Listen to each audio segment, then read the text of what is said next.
Hello everyone, I hope you are all doing well. Welcome to this channel. आज इस video में हम बात करने वाले हैं about the job profile of assistant section officer in the central secretariat services, जिसको आप ASO-CSS के नाम से भी जानते हैं। देखिए, ये वीडियो आपके लिए बहुत स्पेशल होने वाला है बिकॉज इस वीडियो में हम बिल्कुल उसी फॉर्मेट में उसी तरीके से बात करने वाले हैं जिस तरीके से आप अगले साल इसमें सिलेक्शन लेकर के जाएंगे। सबसे पहले हम रैंकिंग की बात करेंगे कि क्या रैंक होनी चाहिए, क्या टारगेट स्कोर होना चाहिए, किस हिसाब से आपको ट्रेनिंग मिलेगी, फिर क्या आपकी जॉब होगी। और एंड तक ये वीडियो अगर आप देखेंगे तो आपको पता चलेगा कि क्या इसमें प्रोज हैं आपके लिए, क्या कॉन्स हैं, किन के लिए ये जॉब सूटेबल है, किन के लिए ये जॉब नहीं सूटेबल है।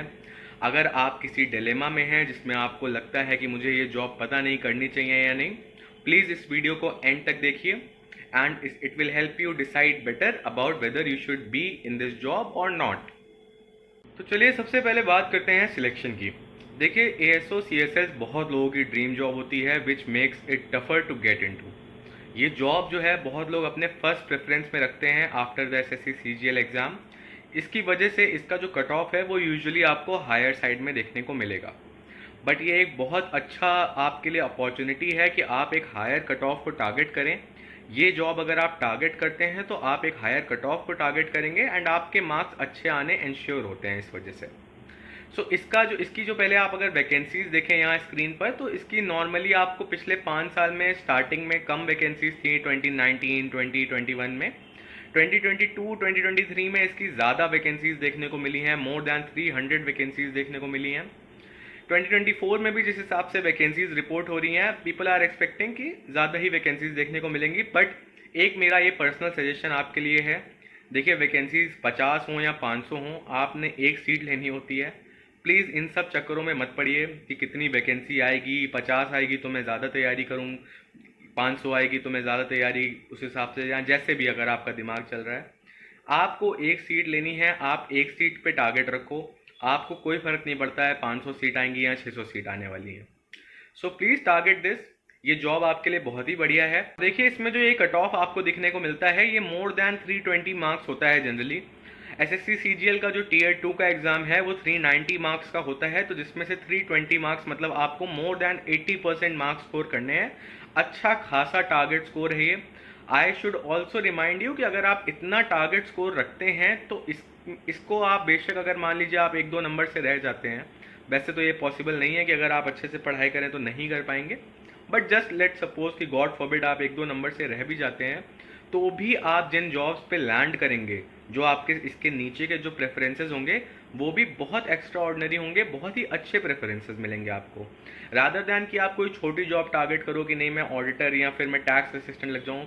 नॉट सेइंग कि वो छोटी जॉब है in terms of their work nature, but in terms of cut off and everything आप उनको टारगेट करोगे फिर तो आपको उनसे स्लिप करके ये नहीं मिलेगी। बट आप इनसे स्लिप करके नीचे जाते हो तो भी आपके पास एक बहुत सेफ्टी नेट बहुत अच्छा होता है। तो चलिए इसके बाद देखिए हम बात करते हैं इसके बाद की क्या ट्रेनिंग होती है इसकी, क्योंकि ऑफकोर्स मैंने आपको जैसे बताया कि हम ये वीडियो उसी फॉर्मेट में चलने वाले हैं जिसमें आप अगले साल जिस हिसाब से चल रहे होंगे।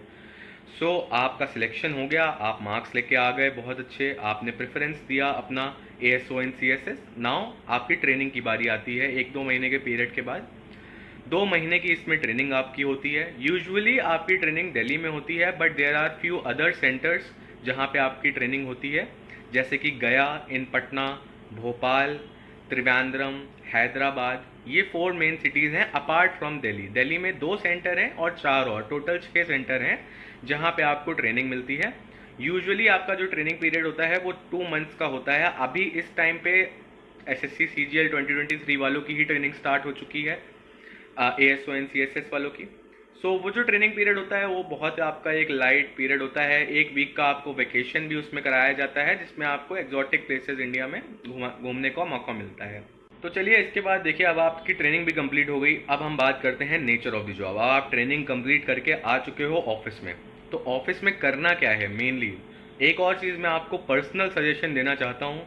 देखिए, आप कोई भी जॉब सेलेक्ट करो, आप ग्रेड पे या फिर लोकेशन देख के करते हो, बट आप इस चीज़ को ज़रूर देखो कि क्या आपका नेचर ऑफ जॉब होने वाला है, किस हिसाब का आप काम करने वाले हो। देखिए सैलरी आपको सब जगह मिलेगी, पैसे आपको हर जगह मिलेंगे, हर जगह आप प्रमोशन होंगे, आपकी सैलरी इंक्रीज भी होगी। बट आप नेचर ऑफ द जॉब ज़रूर देखें, इससे कॉम्प्रोमाइज़ मत करें, because this is the kind of work that you will be going to do for 20-30 years अगले साल।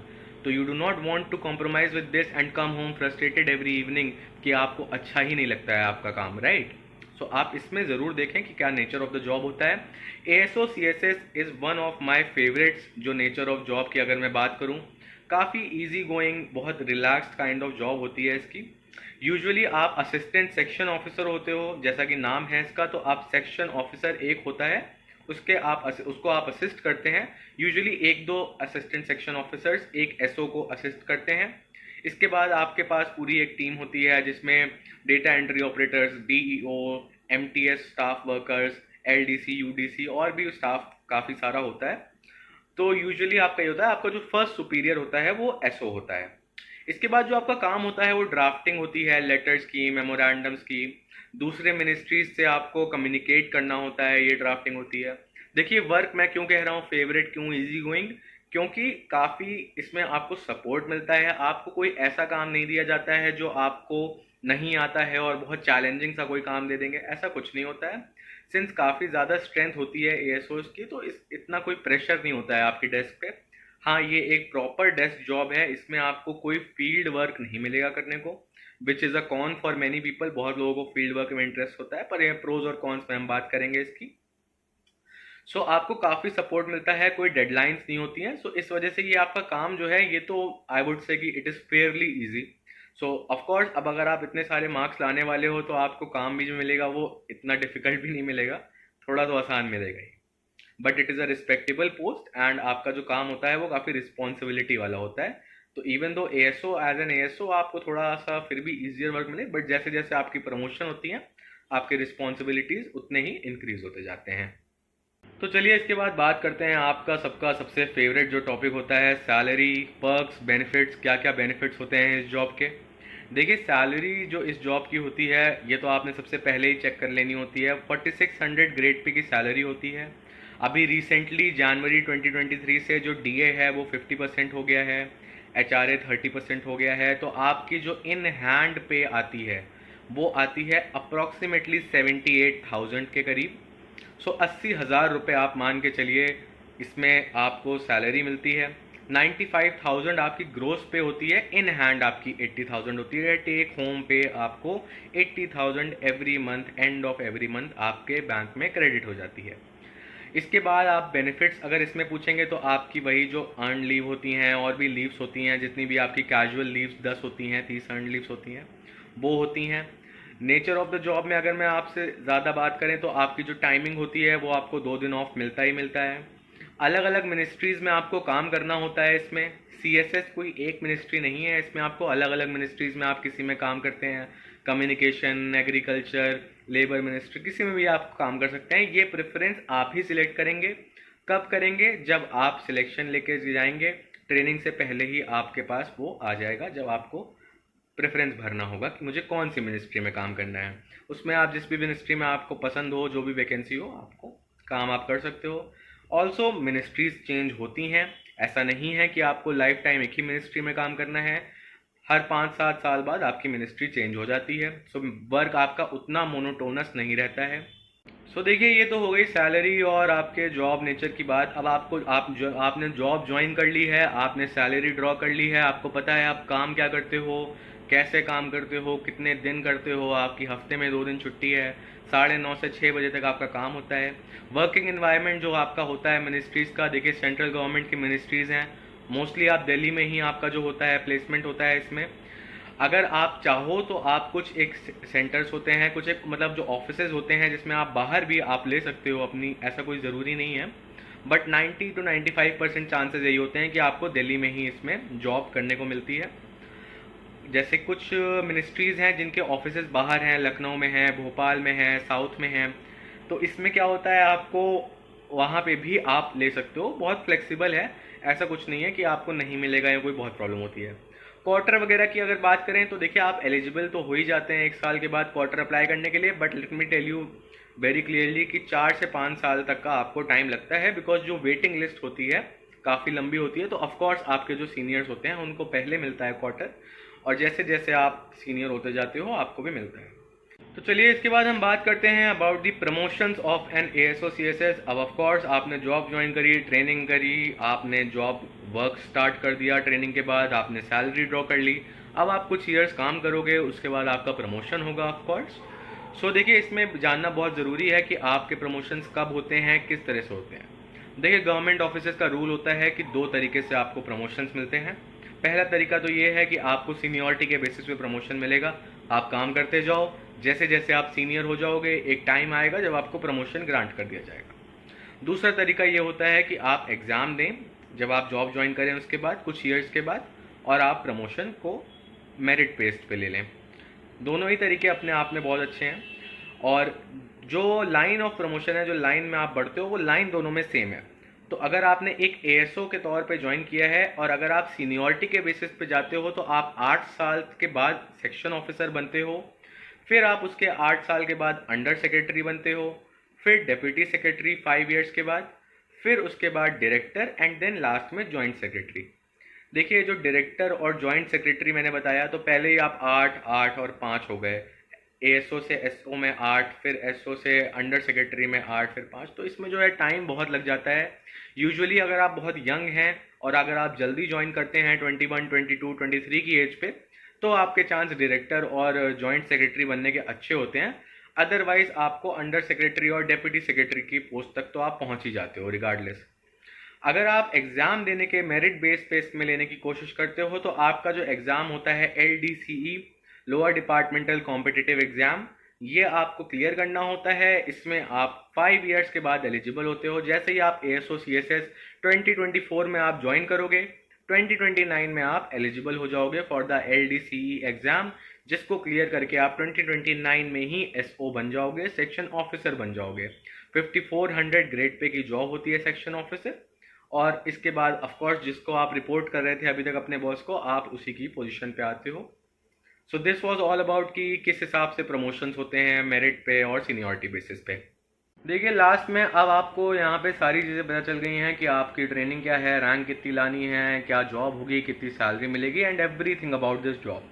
लास्ट में ये जानना बहुत ज़रूरी है कि क्या ये जॉब मेरे लिए है या नहीं है, क्या मुझे ये जॉब चूज़ करनी चाहिए या नहीं। इसके लिए आपको प्रोज एंड कॉन्स जानने बहुत ज़रूरी हैं। देखिए अगर मैं प्रोज की पहले बात करूं कि क्या क्या इसमें आपके फ़ायदे हैं, क्या क्या प्रोज हैं जो आपको फेवर करते हैं ये जॉब को सिलेक्ट करने के लिए, तो सबसे पहला तो इसका रीज़न ये हो जाता है कि आपकी ये जो सिटी है, आप एक ही सिटी में मोस्टली रहने वाले हो पूरी लाइफ, तो इसमें आपको यहाँ घर बनाना आसान हो जाता है, फैमिली को यहाँ पे लाना है, पेरेंट्स को लाना है, तो वो इजी हो जाती है वो चीज़, क्योंकि आपको टाइम टू टाइम मूव नहीं करना पड़ेगा। So you can easily accommodate your family and your self here in this city. इसके बाद मैं बात करूं कि आपकी जो मिनिस्ट्रीज़ हैं, आपको अलग अलग मिनिस्ट्रीज़ में काम करने को मिलता है। सो इसमें आपका मोनोटोनस नहीं रहता है काम, काफ़ी इंटरटेनिंग, काफ़ी इंटरेस्टिंग रहता है। जो मिनिस्ट्री है उसके भी आपको कुछ ना कुछ पर्क्स मिलते ही होंगे। इसके बाद जो ये जॉब है असिस्टेंट सेक्शन ऑफिसर आप ज्वाइन करते हो, of course it is a respectable job, आपके नाम में ही ऑफिसर आता है। देखिए इसके बाद ये जॉब के एक बहुत अच्छी बात है कि इसमें जिन लोगों को फील्ड वर्क नहीं करना है, डेस्क जॉब प्रेफर करते हैं, उनके लिए बहुत अच्छी जॉब है ये। गर्ल्स के लिए बहुत अच्छी जॉब है, बहुत ही अच्छा एनवायरनमेंट है वहाँ पे। आप जाओगे ऑफिस देखोगे मिनिस्ट्रीज़ के, तो आपको वो कहीं से भी कम नहीं लगेगा। In fact it is one of those offices are one of the best offices I would say government sector में। इसके बाद कलर ब्लाइंड लोगों के लिए भी ये जॉब, इसमें दे कैन अप्लाई फॉर, जितने भी फिजिकली इम्पेयर्ड लोग हैं they also can apply for this job. इसमें आप अपना चेक कर सकते हैं कि आपके क्या रिक्वायरमेंट्स होते हैं जॉब के, बट मोस्टली केसेस में they can apply for this job. इसके बाद आपका जो है पब्लिक इंटरेक्शन नहीं होता है इसमें। सो आपको कोई ऐसा नहीं है कि कोई पब्लिक इंटरेक्टिंग ऑफिस में बैठना है, वहाँ पे आपको कोई ज़्यादा माथा मारने की ज़रूरत नहीं है। आपने अपना काम डेस्क पे करना है, आपने अपने बॉस को रिपोर्ट करना है, ऑफिसर्स को रिपोर्ट करना है, and it is easy going job again. And lastly जो है इसमें डेपुटेशंस वगैरह जो होते हैं, अगर आप मान लीजिए किसी और सिटी से हैं, लेट से आप जयपुर से हैं, आपको दिल्ली से जयपुर शिफ्ट कराना है अपना ऑफिस, सो वो भी इजीली हो जाते हैं, बिकॉज इसमें जो लोग ज्वाइन करते हैं वो मोस्टली दिल्ली ही रहना चाहते हैं। सो कोई ज़्यादा इसमें इधर उधर करता नहीं है। सो अगर आप करना चाहते हैं तो आपको ईजिली मिल जाता है, कोई लंबी वेटिंग लिस्ट इसमें आपको देखने को नहीं मिलती है। लास्टली जो आपके हॉलीडेज़ हैं गवर्नमेंट के उसमें जो होते हैं वो आपको अच्छे खासे देखने को मिलते हैं, सो that is also not a problem for you. इसके बाद अगर मैं बात करूं, देखिए कि कॉन्स क्या होते हैं इस जॉब में, कि क्या क्या प्रॉब्लम्स हैं इस जॉब में और किन लोगों के लिए ये जॉब ठीक नहीं रहेगी। ऐसा नहीं है, जॉब बहुत अच्छी है, बट कुछ कुछ लोग हैं जिनको ये जॉब नहीं भी फेवर कर सकती है ऑफ कोर्स। सो आप में से वो लोग जो दिल्ली में नहीं रहना चाहते हैं, उनको ये जॉब, उनके लिए ये जॉब तो बिल्कुल भी नहीं है, क्योंकि देखिए बहुत ही कम चांस है कि आपको बाहर ही मिले। ज़्यादातर चांस यही है कि आपको दिल्ली में ही पोस्टिंग मिलने वाली है। सो अगर आप दिल्ली में बिल्कुल जॉब नहीं चाहते हैं तो that is also one thing. Delhi expensive है कुछ लोगों के लिए, that is also one problem कि आप बिल्कुल भी नहीं, कुछ लोग फैमिली है घर से आते हैं। अगर आप किसी टीयर वाई जेड सिटी से आते हो तो आप भी नहीं चाहोगे कि मैं पूरा अपना सब कुछ उठा करके दिल्ली आऊँ, तो ये आपके लिए फिर जॉब नहीं हो पाएगी फिर। इसके बाद ये कोई यूनिफॉर्म जॉब नहीं है, आपको फॉर्मल में ही जाना होता है। इसमें आपको कोई जीएसटी इंस्पेक्टर या उनकी तरह कोई वर्दी या स्टार नहीं मिलते हैं इसमें। So that is also con for many people, तो that is one thing. Desk job है, कोई एडवेंचर नहीं है, कोई फील्ड नहीं है। आईटी इंस्पेक्टर्स की तरह आप रेड नहीं करने जाओगे कहीं, या फिर आपको कोई भी ऐसा एडवेंचर नहीं मिलेगा, कोई बहुत अलग आपको चीज़ें करनी पड़ रही हैं। बहुत नॉर्मल सी जॉब है। तो जिनको थोड़ा सा ज़्यादा एडवेंचर चाहिए हैं, जिनको आउटगोइंग जॉब फील्ड वर्क चाहिए हैं, उनके लिए ये प्रॉब्लम थोड़ी सी क्रिएट कर सकता है। So this was all about कि क्या प्रोज और कॉन्स हैं और क्या चीज़ें आपको बेटर डिसाइड करेंगी, हेल्प करेंगी कि आपको क्या डिसाइड करें, किस हिसाब से आप इस जॉब को सिलेक्ट करें। And that was all for this video. आप हमारे साथ बने रहें, आप बताएं कि क्या ये जॉब आपके लिए सही है या नहीं है, या आप कौन सी जॉब्स को टारगेट कर रहे हैं। देखिए लास्टली मैं आपको ये कहना चाहूँगा, आप किसी भी जॉब को टारगेट करो, अगर उस जॉब का कट ऑफ मान लीजिए सबसे कम कट ऑफ भी है एसएससी सीजीएल का, तो भी आप अपना टारगेट हाईएस्ट रखो। आप अगर मान लीजिए जो है टैक्स असिस्टेंट की जॉब को टारगेट करते हैं जिसका cut off usually lower side पे रहता है, तो आप अपना कट ऑफ उसके चक्कर में लो मत करिए, आप अपना कट ऑफ हाई रखिए कि मुझे ज़्यादा से ज़्यादा मार्क्स लाने हैं, मुझे 340 330 मार्क्स लाने हैं, जिससे कि आपको उसमें जॉब भी अगर मिलेगी तो एक तो आपके फेवरेट सिटी में मिलेगी, दूसरा आगे चल के जब प्रमोशन होना होता है ना, तो ये एसएससी सीजीएल के रैंक्स भी वहाँ पे देखे जाएंगे। सो ऐसा मत समझिए कि आप अभी बस जस्ट कैसे तैसे सिलेक्ट हो जाओ। प्लीज़ इस माइंडसेट को अपने दिमाग से निकालिए।